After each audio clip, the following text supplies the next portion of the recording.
अब की बार हरतालिका तीज 26 अगस्त की है। गणेश चतुर्थी के एक दिन पहले आ जाती है। सहज भाषा में समझ लो तीज को। हस्त नक्षत्र तृतीया सबसे पहली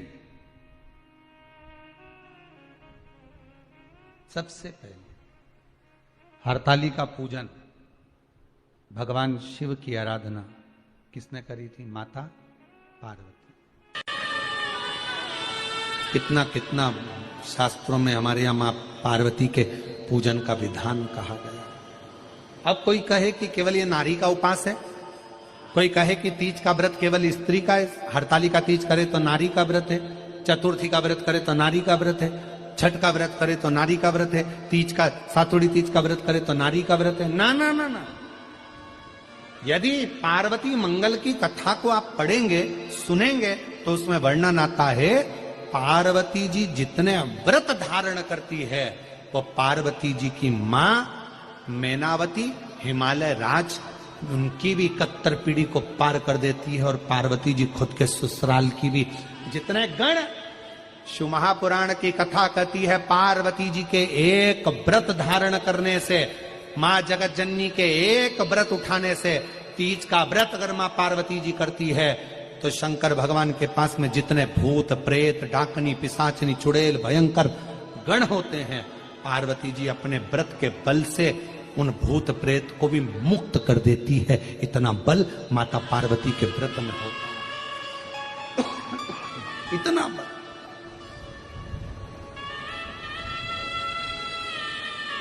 एक व्रत साधना में इतना बल होता है। पार्वती मैं तुम्हें प्राप्त हुआ हूं, यह हरतालिका तीज के व्रत का फल है। शिव जी कहते हैं पार्वती जो नारी हरतालिका तीज के व्रत का स्मरण करती है, फुलेरा जो बांधा जाता है उसमें 5 माला से ज्यादा माला लटकना चाहिए, 5 से कम नहीं। कितनी? जैसे माला जो लटकाते हो वो 5 से ज्यादा होना चाहिए। 5 तो जया विषहरा शामली बारी दौतली देव, इससे अधिक होगी चलेगा, पर इससे कम फुलेरे के अंदर माला नहीं होना चाहिए महाराज। दूसरा, फुलेरा जहां हरतालिका व्रत हो वहीं पर बांधा जाता है।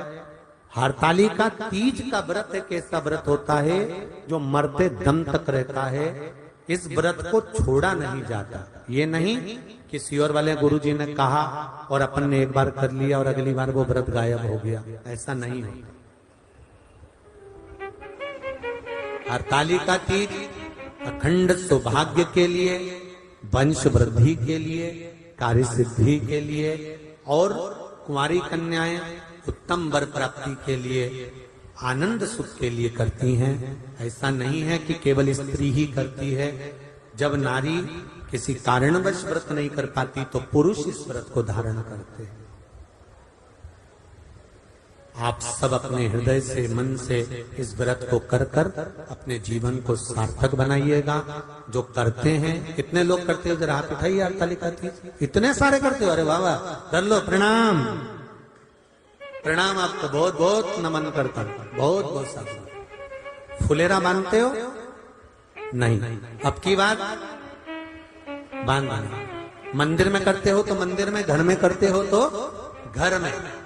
फुलेरा वंश की वृद्धि करता है, फुलेरा अखंड सौभाग्य देता है, फुलेरा मन की कामना को पूर्ण करता है। जो बेटियां जिनका विवाह नहीं हो रहा हो या बेटे जिनका विवाह नहीं हो रहा हो, वो 7 स्थान पर कहीं फुलेरा बंधा हो तो फोन लगाकर पूछना कहाँ बंधा है, वहां का दर्शन करना।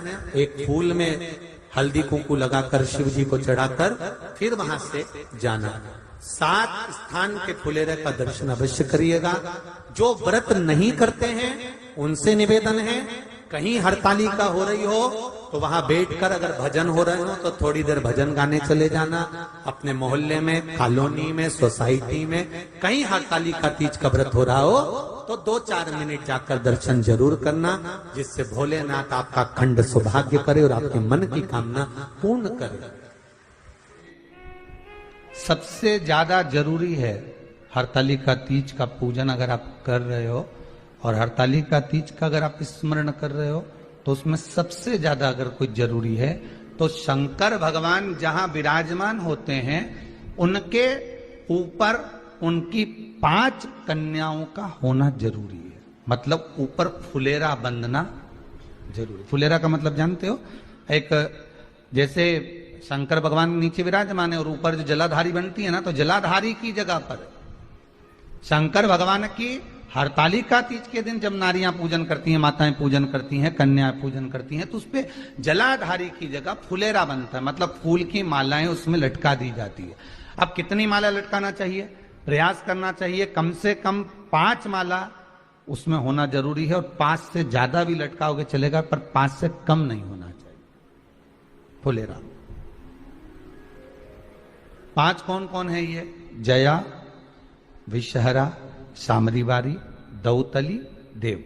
शंकर भगवान की 5 बेटी। इससे अधिक अगर आप लटका रहे हो तो शंकर भगवान की और भी बेटियों का व्याख्यान है। मनसा है, अशोक सुंदरी है, ये शंकर भगवान की पुत्रियां। नर्मदा जी का स्मरण आ जाता है, नर्मदा है। तो ऐसा बेटियों का तो आप ज्यादा लटकाओगे चले जाएगा, पर कम नहीं। जैसे हरतालिका तीज का जो उद्यापन होता है, उद्यापन में एक सबसे मुख्य चीज क्या होती है कि जो भी आप वस्तु दान दे रहे हैं, जो भी आप वस्तु समर्पित कर रहे हैं, हरतालिका तीज के उद्यापन में जो भी सामग्री आप दे रहे हैं वो 5 होना चाहिए। जैसे फुलेरा का वर्णन किया कि फुलेरा 5 माला से ज्यादा होगा चलेगा, पर 5 से कम नहीं, अधिक दान। बहुत बड़ा व्रत है,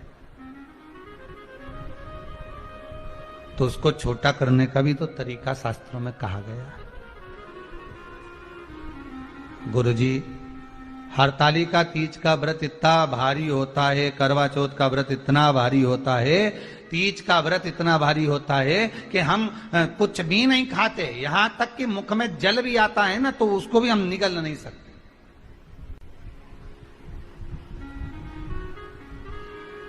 अब इतना भारी व्रत, और शास्त्र कहता है कि हरतालिका तीज का उद्यापन तो पहले होता ही नहीं, एकादशी का तो हो जाता है। और यहां तो हरतालिका तीज का, अब एकादशी का तो आप 26 एकादशी जब आपकी पूरी हो जाए, 3 वर्ष बाद अधिक मास आ जाए, 26 पूरी एकादशी का व्रत करो, तुम 11 पे करो, तुम्हारी मर्जी पड़े। 26 एकादशी पर जब व्रत करोगे तो ये आपके ऊपर है, 26 पर करो। पर हरतालिका तीज का जो व्रत है, इसका उद्यापन तो ना तो पहले होए, और इसका उद्यापन ना 13 वर्ष के पहले होए। इसका उद्यापन तो जब तक कन्या हो, चाहे स्त्री हो, चाहे नारी हो, चाहे पुरुष हो, हरतालिका तीज का अगर उसको उद्यापन करना है तो 13 वर्ष तक तो आपको व्रत करना ही पड़ेगा, उसके बाद ही इसका उद्यापन होता है।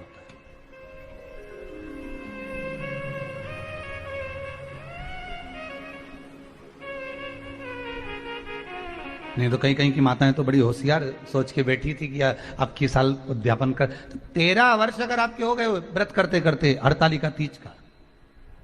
हरतालिका तीज जानते हो ना?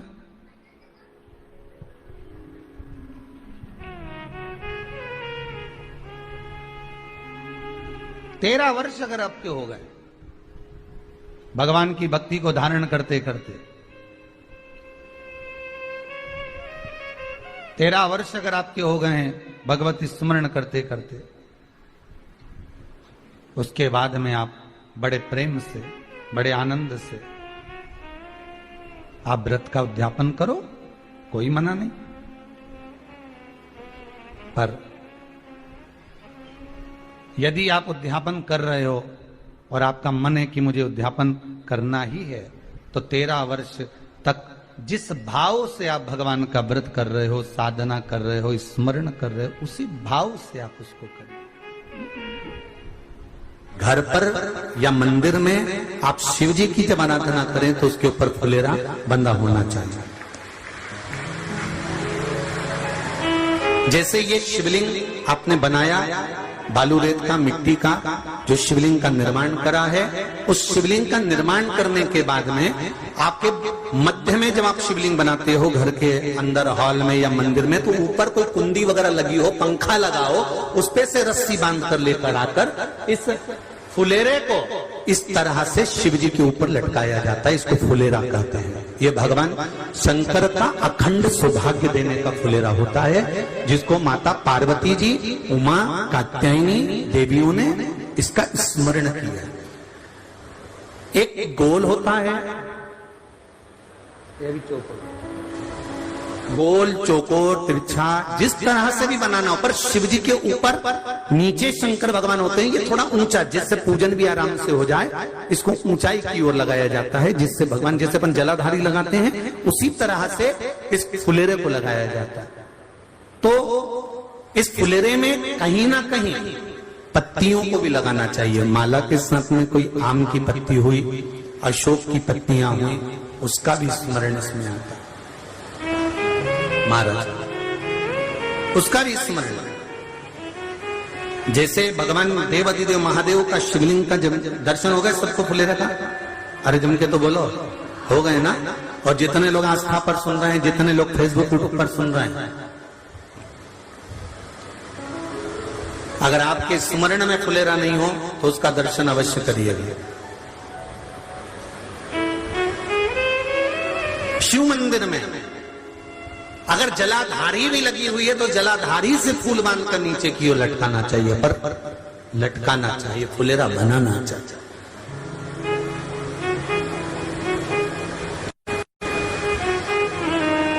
सात फल हैं फुलेरा। कितने फल हैं? 7। ध्यान दीजिएगा। पहला, फुलेरा जो नारी व्रत करती आती है और व्रत कर्म उसका चलता रहता है, उस व्रत कर्म के अंतर्गत मान लो किसी कारणवश बीमारी में, कोई गमी के अंतर, कोई सूतक सावड़ के अंतर्गत अगर नारी पूजन नहीं कर पाती है, पूजन नहीं कर पाई और उसने केवल फुलेरे का दर्शन ही कर लिया, अपने पलंग पर पड़ी पड़ी भी फुलेरे का दर्शन कर लिया है, तो नारी को हरतालिका तीज के व्रत का फल प्राप्त हो जाता है। 7 फल हैं भगवान शंकर के हरतालिका तीज के फुलेरे का। पहला फल व्रत का मूल। दूसरा, यदि कोई नारी आई और उसके संतान नहीं, 10 साल, 8 साल, 5 साल, 6 साल, 7 साल, 12 साल, 15 साल हो गए, उस फुलेरे का मात्र स्मरण कर एक पुष्प भी उसने अगर हल्दी कुंकू का लगाकर उस फुलेरे का टच कर भगवान शिव के पावन चरणों में रख दिया है और विनती कर गई है, तो अगला फुलेरा वो खुद बनवाती है, उसकी गोदी में संतान आ ही जाएगा। अगला फुलेरा वो खुद बनवाएगी, के जाएगी, जीजी अगली बार फुलेरा मेरी तरफ से बनवा देना, मंदिर में फुलेरा मेरी तरफ से लगवाना, अगली बार जब तुम पूजन करो तो फुलेरा मेरी तरफ से बनवाना। ये फुलेरे का महत्व। तीसरा, महाराज हम कोई दान, गौदान, हरतालिका तीज की किताब है आपके यहाँ, जो लोग पढ़ते होंगे हरतालिका तीज की किताब, उसमें लिखा है ब्राह्मण देव को ये दान देना है, ऐसा दान देना है। अब कोई गरीब है, कोई साधारण है, नहीं है किसी की कैपेसिटी, नहीं दे सकता, तो क्या होता है? तो कहा हम गौदान नहीं कर पाते, हम स्वर्ण दान नहीं कर पाते, हम वस्त्र दान नहीं कर पाते, हम मुद्रा दान नहीं कर पाते, हम अन्न दान नहीं कर पाते। हम ये सारे दान अगर नहीं भी कर पाते हैं तो शिव महापुराण की कथा कहती है तीसरा फल फुलेरे का है कि मात्र फुलेरे का दर्शन, स्पर्श कर लेने से सारे दानों का पुण्य फल प्राप्त हो जाता है। ये तीसरा फल फुलेरे। अब हरतालिका तीज का फुलेरे का चौथा महत्व है महाराज। चतुर्थ महत्व हरतालिका तीज के फुलेरे का है, जो कुंवारी कन्या हरतालिका व्रत करती है, पहली बार जो हरतालिका तीज का व्रत करती हैं, या हरतालिका तीज का उद्यापन कर देती हैं, या किसी कारणवश शरीर ऐसा नहीं रहा कि बिना पानी के नहीं रह सकती, तो 2 बूंद अगर उन्होंने पानी भी पी लिया है, या कोई कारणवश एक कुछ गलती हो भी गई है, तो मात्र फुलेरे का दर्शन कर लेने से वो गलती शंकर स्वीकार कर उसको क्षमा कर देते हैं। ये चतुर्थ भाव के अंतर।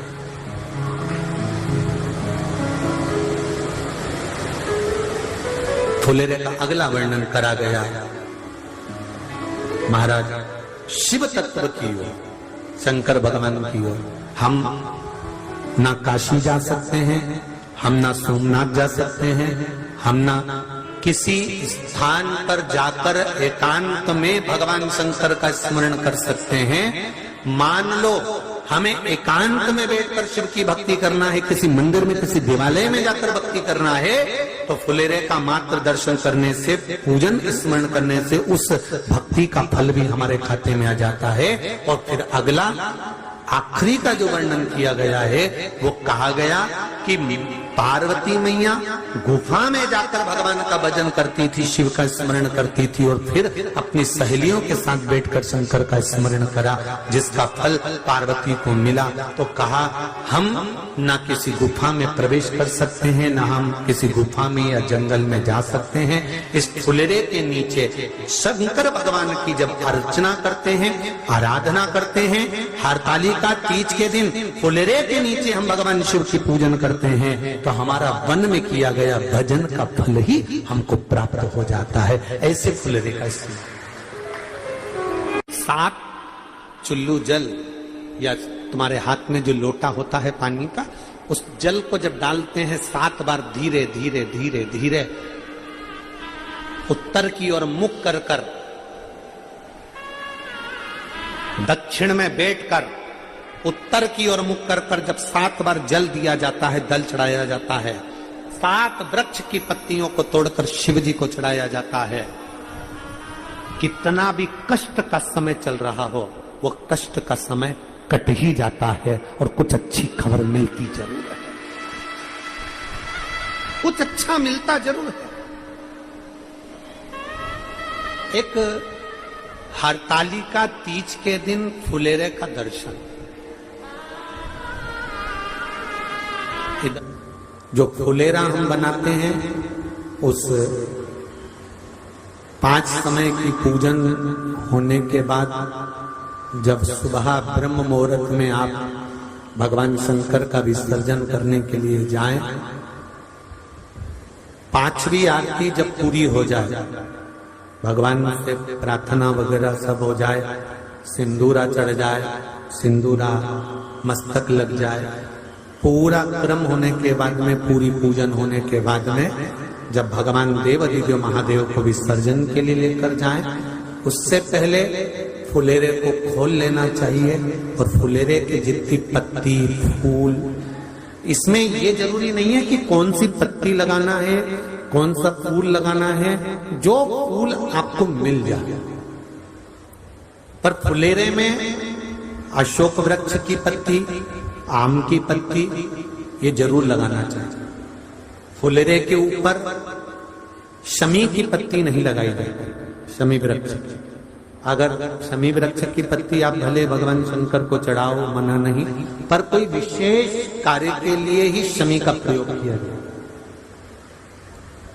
शंकर भगवान को यदि कोई बहुत रोग ग्रसित हो गया या बहुत तकलीफ में है, तो शमी का पत्ता उसमें फुलेरे के अंतर्गत लगा सकते। महाराज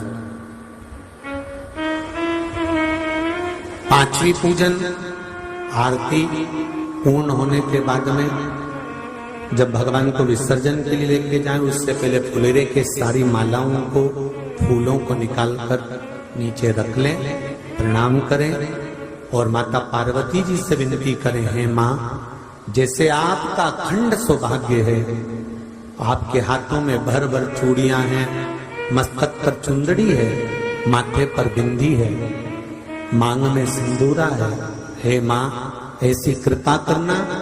हमने भी हरतालिका तीज का व्रत करा है, हमारे भी हाथों में भर भर चूड़ी रहे, मांग में सिंदूर रहे और मस्तक पर बिंदी रहे। ऐसी कृपा माँ